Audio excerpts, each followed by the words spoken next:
Hi everybody, I'm Dragonborn and this is welcome back actually to Surgeon Simulator. Now I thought I'd just do one just to start the day, and we're gonna put some braces on someone's mouth. As I've never known how they do it. I don't have to use blue tack, double-sided sticky tape, or anything like that. So we're gonna see what we're gonna get ourselves into. I thought I'd just skip the loading time. Welcome to Surgery Squad. I'm Dr. Jeff, and today we're going to talk about braces, those fantastic bands and wires that help straighten out crooked teeth. Let's face it, most of us do not have perfect teeth. Everyone's smile is unique. Some people's teeth are just a little more out of shape than others. Your teeth might be crooked, or your upper and lower jaws might not be the same size. If your upper jaw is bigger than your lower jaw, that is called an overbite. If your lower jaw is bigger than your upper jaw, you have an underbite. Sometimes your mouth is not large enough for all your teeth. That is referred to as overcrowding.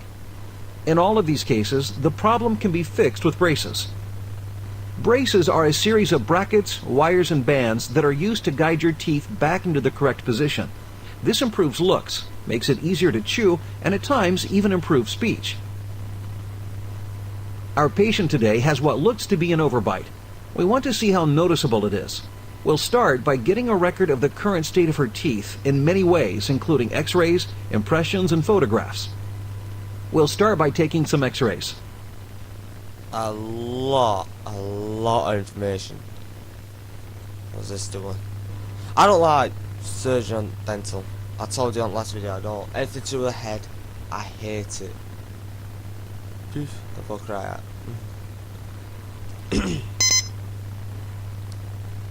Ow. Next, we'll take an impression of the teeth. We put a special gel on the bite mold. The gel comes in lots of terrific flavors, like candy cane and chocolate cake. Can you put the mold in the mouth? Yep, we're doing it. Great job. We'll have my assistant make the bottom impression. Once we have them both, we'll use the impressions to make a plaster model of the patient's teeth. Okay, we've got our impressions and x-rays, and we can see that our patient needs braces. I've also taken some photos for our before and after wall. We'll arrange an appointment for next week to put the braces in place. 1 week later, seriously. Jesus.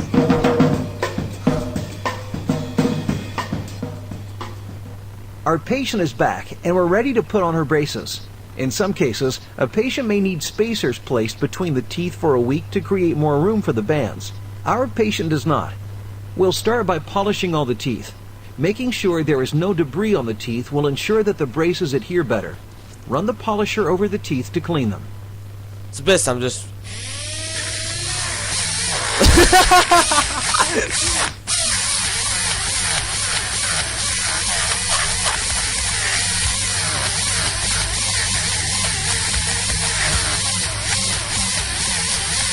I have no idea if I'm doing this correctly.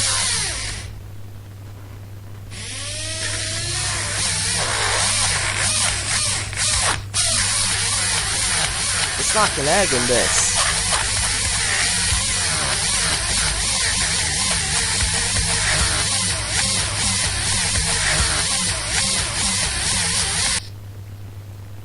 Wow, what a marvelous job. I can almost see myself in those teeth.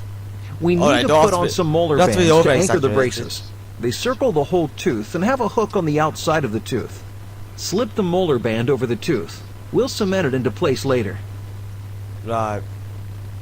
Hold on to your asses.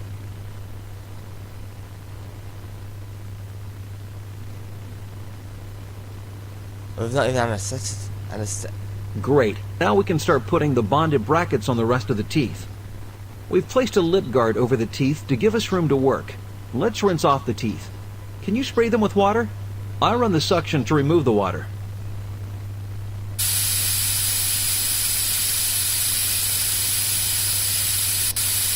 Let's drown her. Let's drown the people.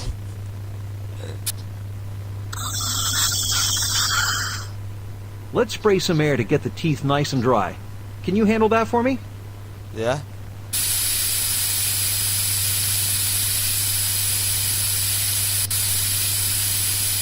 They're sound effects are 100%, you know. With the teeth dry, we'll now put a small amount of bonding agent on the teeth. Wipe a little bonder on each one.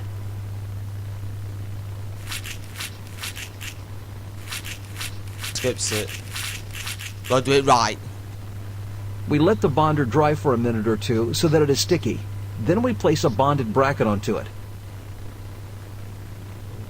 Well, reconstruct the jaw. What's that? I will scrape off the excess bonding agent with a dental pick. Now use a curing light to harden the bonding agent under the brackets. Click to turn on the curing light.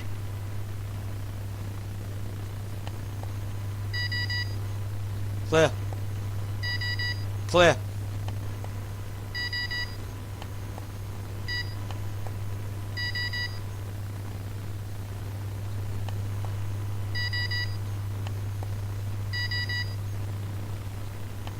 Great job! Now I'll put the bonded brackets on the rest of the teeth. There we are. While I was at it, I readjusted the molar bands and cemented them. We're ready to place the arch wires. Cement. The arch wire is a thin wire that connects all of the teeth by going through each bracket. Let's slip the wire into the brackets of the bands on the molars. Move the wire to the mouth to put it in place.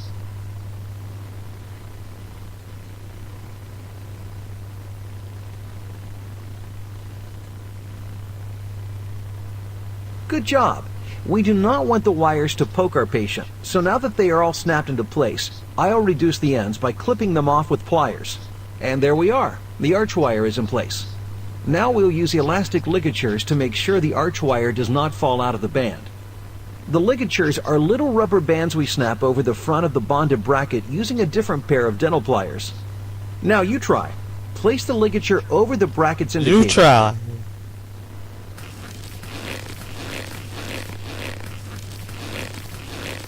You're gonna watch this and then come to my house and have dental surgery done. I'll continue. And with the last ligature in place, our patient is done for today. In the next few days, she might experience some initial discomfort. She should plan on eating soft foods and taking over-the-counter pain relievers if needed. Orthodontic wax can also relieve discomfort. If there is a real problem, she can always call the orthodontist. It is important to take more time brushing and flossing when you have braces, as food can get lodged between the wires and the teeth. Our patient will have regular appointments about once a month for the next 6 months, and then space them out after that. The treatment usually takes about 1 year with braces, and then additional time with a retainer. The true length will vary by patient. She might also need additional equipment such as elastic bands, coil springs, or headgear. We will not know until we see how she responds to the braces. Coilovers. There you have it. The braces are in place, and our patient is on the way to a beautiful straight smile. Thanks for coming by Surgery Squad. Why not check out one of our other procedures here on surgerysquad.com? They're a big fan of breast, you know. Have you noticed? Breast cancer overview, silicone breast implant surgery. I'll go back to if there's anything else. Oh, this looks fun.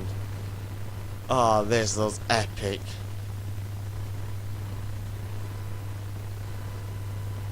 Oh god. Welcome to Surgery Squad's virtual closed rhinoplasty surgery. I'm Dr. Susie. Today we will be performing rhinoplasty. It's what's commonly referred to as a nose job. In this Nose cosmetic job. surgery, our patient is a young lady who's looking to change the shape of her nose. We'll perform a closed rhinoplasty procedure to reshape her nose into something she finds more appealing. Some surgeons will perform this surgery using a local anesthetic and sedation, which makes the patient numb and in a dreamlike state. I prefer to work with a patient under general anesthesia and completely asleep. What we're doing today is reshaping the bridge of the nose. Our patient feels it's too wide and doesn't like the hump on it. The thinning of the nose is called an infracture. I'll bet you can't guess what the widening of the nose is called. Alright, I'll tell you. I don't give a It's damn, an really. outfracture. Some patients may also want the tip of the nose reshaped. That's called typoplasty. But as I was saying, this patient only wants an infracture and some reshaping. Easily done. Shut up, To Susan. begin this procedure, we need to open the nostrils as wide as possible. We do this with a retractor. Can you place the retractor in the patient's right nostril? I'm sorry. I'm sorry. But my nose has actually got a bridge on it. It's a bit wide. And I'm happy with my nose. Oh god, here we go. Now with the nostril opened wide, we'll make an incision inside in a crescent moon shape. That will allow us to access the bones and cartilage that make up the nose structure. I've made the incision. Can you use the forceps to remove that portion of the nostril? Surgeons must be hyper vigilant when doing this portion of the procedure, as it can damage breathing and sense of smell. I'm sorry.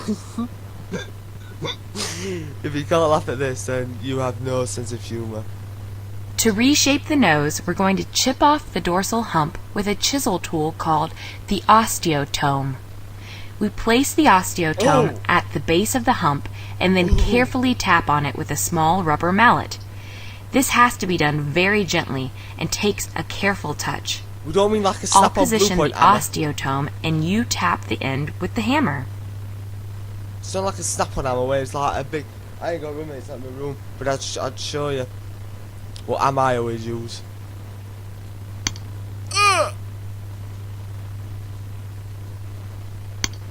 Ooh. Now that the hump is loosened, working on we cars. need to pull the bone and cartilage out of the nose. Use the tweezer-like forceps to slip it out of the incision. Now that the bump is out of there, we need to smooth the edges on both sides with a rasp. I'm not doing this, by the way. The space left by the bone we've removed is referred to as an open roof. To close the open roof, carefully tap the osteotome along the path that I've marked. This breaks the nasal bones so we can reposition them. Tap the osteotome once each time I reposition it on the left and right nostrils. Fine.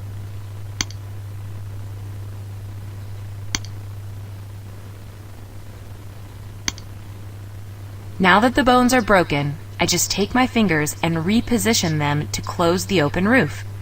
Because we made such perfect breaks, the bones slip right into place and the nose is perfect.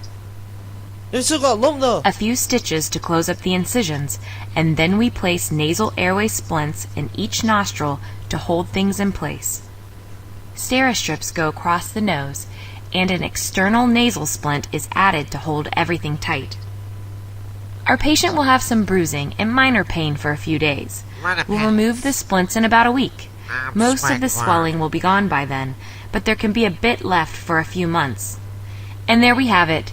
Thanks for coming by. Catch more of my great surgeries here at surgerysquad.com. Oh, this looks epic.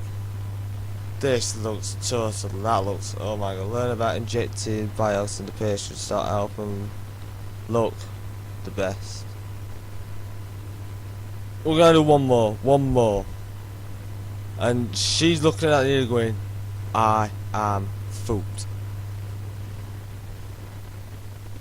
But let's just see what it is. I have no idea what it is. You actually, when you're playing these games, you actually learn a lot about how they do what they do.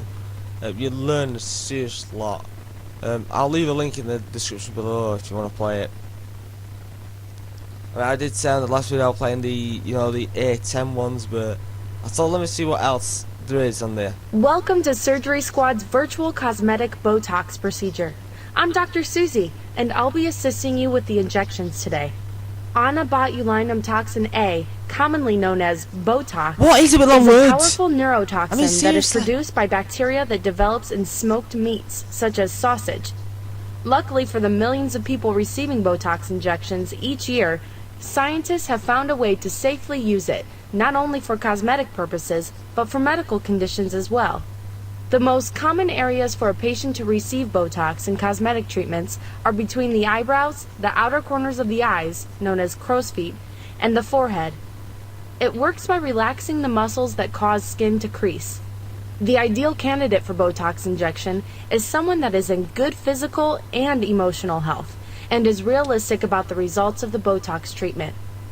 Botox is not recommended for individuals with an allergy to bovine products, neurological disorders, skin infections, or for women who are pregnant or breastfeeding.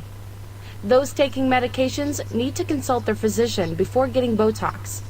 All medications have side effects, and Botox is no exception. Some of the minor yet temporary side effects of Botox include dry mouth, fatigue, headaches, and neck pain.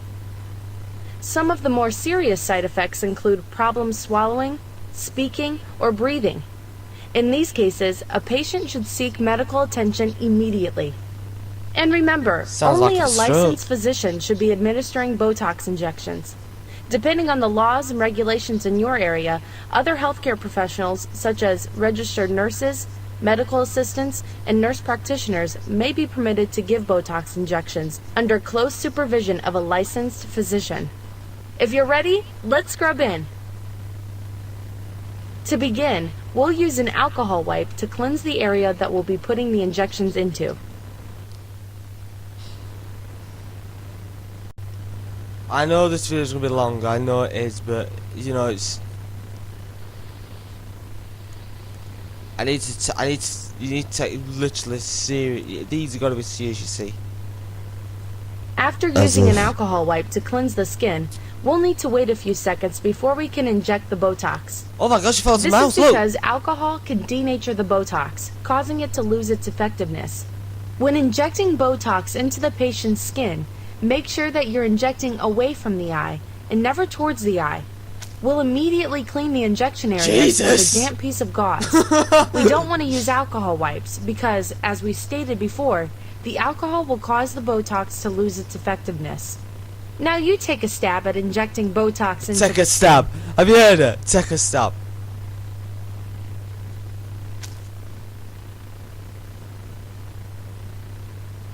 Great job!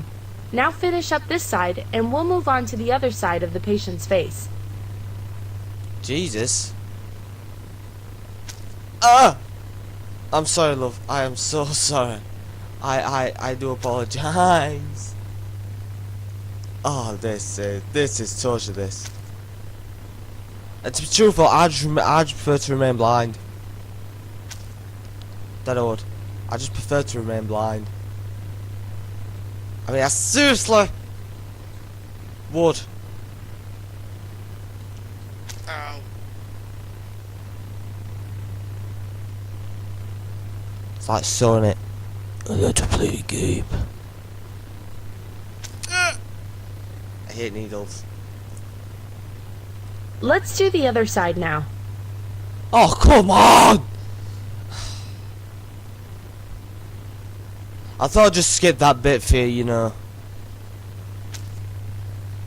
There's no fun watching me do that. Perfect! Thank God. Our patient should start to see some changes in her wrinkles within 24 hours and continue to see improvement over the next week. Is that The it? visible results of Botox will last anywhere between 4 to 6 months, depending on a person's medical history and lifestyle. Fortunately for our patient, no recovery time is required, so she'll be able to resume her normal, everyday activity immediately. You did a fantastic job, and I think our patient will be extremely pleased with the results of her treatment. Why not take a stab at one of our other surgeries here on SurgerySquad.com? Another 2-minute thing.